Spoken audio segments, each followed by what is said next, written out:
One more set of questions, and I'll be mindful of the committee's time. Mr. Gaetz, I know you presented a number of amendments, and I believe in this context, the Ukraine amendments, are they the ones you presented here?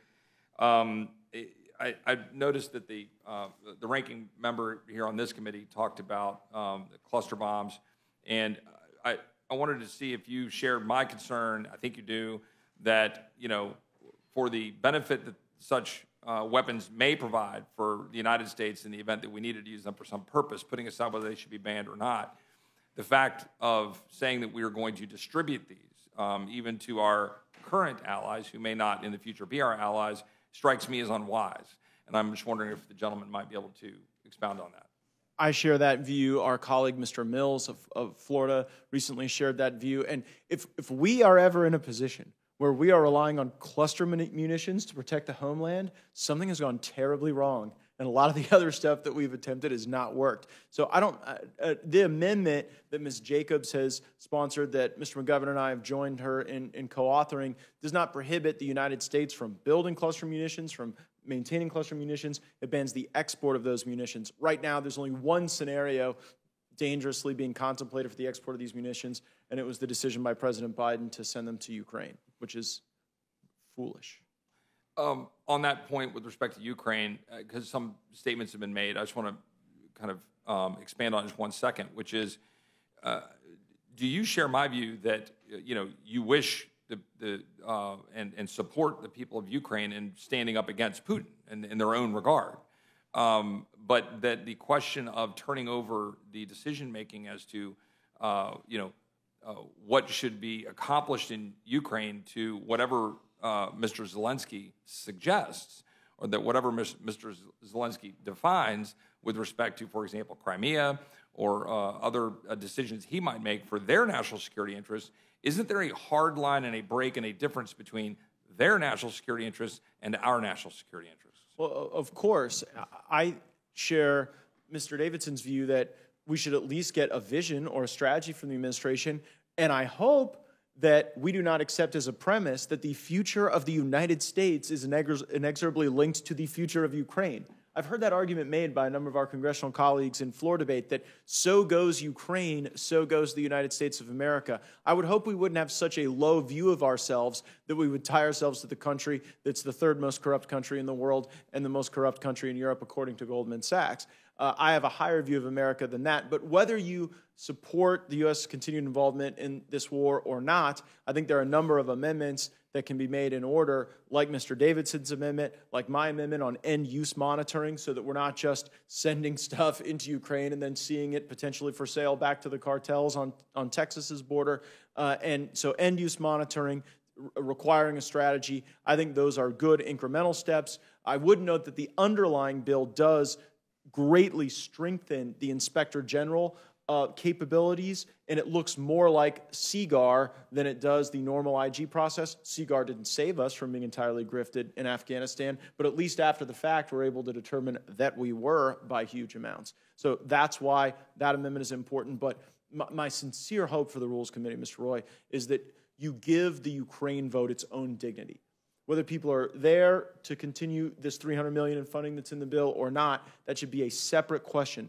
The NDAA should not have to carry Ukraine. Ukraine should be its own question. I yield back.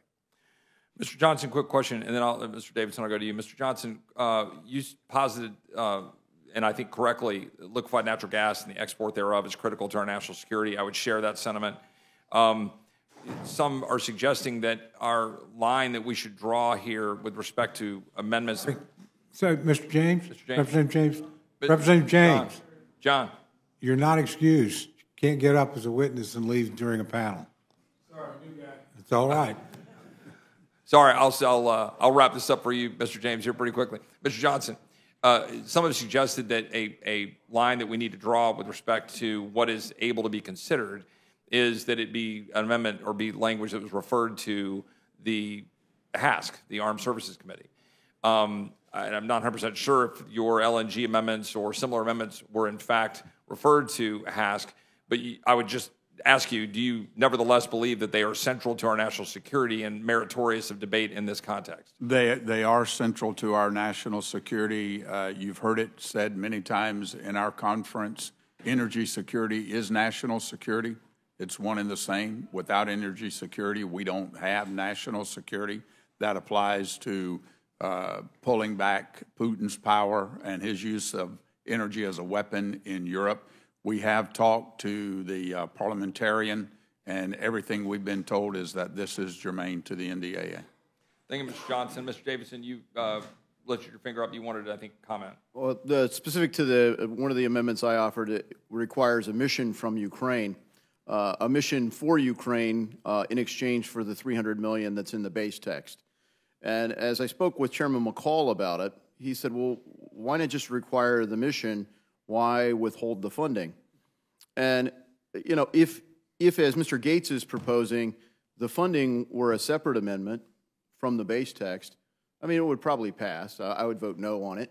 But if the amendment that I'm offering were neutered and just says you should give us a mission, I guess it'd be better than the strongly worded letters that I've sent unanswered, and at least it require in statute that they provide a mission, and then separately there could be a vote on whether we should fund Ukraine. I have a hard time understanding how anyone's voted for a dime. I've voted no for all of them. I recognize I'm in maybe one or two other people here in the room that have voting cards that are in that position, but I don't know how you could allocate any resources without knowing what the mission is, because the resource set for a regime change in Russia, including war crimes tribunals for Vladimir Putin, is entirely different than the level of resources to make sure that the war doesn't spread to NATO member country. And even when you say that no Russians in Ukraine, that mission's different whether you include Crimea or not Crimea. And we're just funding it blindly. I don't understand how we've sent them $1, let alone another $300 million or $300 billion in this. So I think it's important that the language is there, but I suggest as a strategy that it could be decoupled from the base text as a way to kind of answer the individual questions, as Mr. Gaetz pointed out. And I yield. Mr. Davidson, I would say I've got some amendments that I'm not going to be able to speak to, but I'll mention them right here. That I have an amendment that expresses the sense of Congress that Article 5 of the North Atlantic Treaty does not supersede the constitutional requirement under Article 2 that the Congress declare war or authorize the use of military force prior to the United States engaging in hostilities. I hope that we'll accept that as something that states the true statement that we must defer to the Constitution and not allow an Article 5 trigger to supersede our responsibility and requirement here to declare war and make our choices as the United States.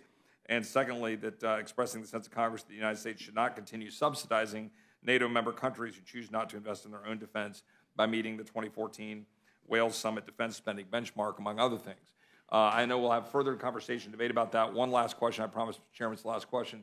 Mr. Davidson, I know you've expressed concerns about privacy and the security of the American people, particularly with information, some of which I think is connected to the Department of Energy, and some are suggesting that as such, it's not something that should be considered as part of the NDAA debate. Can you just make clear as to why that is not true, and that is why it is central to our conversation about defending the United States, that we make sure that the American people's information is being secure, regardless of whether that touches a different department? I think your mic needs to be on. Yeah, I think that it's very clear the Department of Defense has used appropriated dollars to purchase data from data brokers, that if they wanted the same data set, they would have to get a warrant for. They wouldn't have a justification for the warrant. Normally the warrant wouldn't be granted because it would be bulk. It wouldn't specify time, manner, and place of any search or anything else. So they wouldn't be permitted to do it. So they're circumventing our Fourth Amendment, and I will say that every single member of the officer corps has sworn an oath to support and defend the Constitution of the United States of America. They are willfully circumventing the Fourth Amendment. And how do you not stop the Department of Defense from doing that? I mean, it's clearly germane, but the idea that Judiciary Committee would also need a referral, the chairman of Judiciary supports the amendment. But you didn't check with HASC. You didn't ask us nicely. Look, it's 100% germane, and the people are sick of these cute sort of ways to weasel out of casting recorded votes. We have a coalition that should guarantee this amendment passes.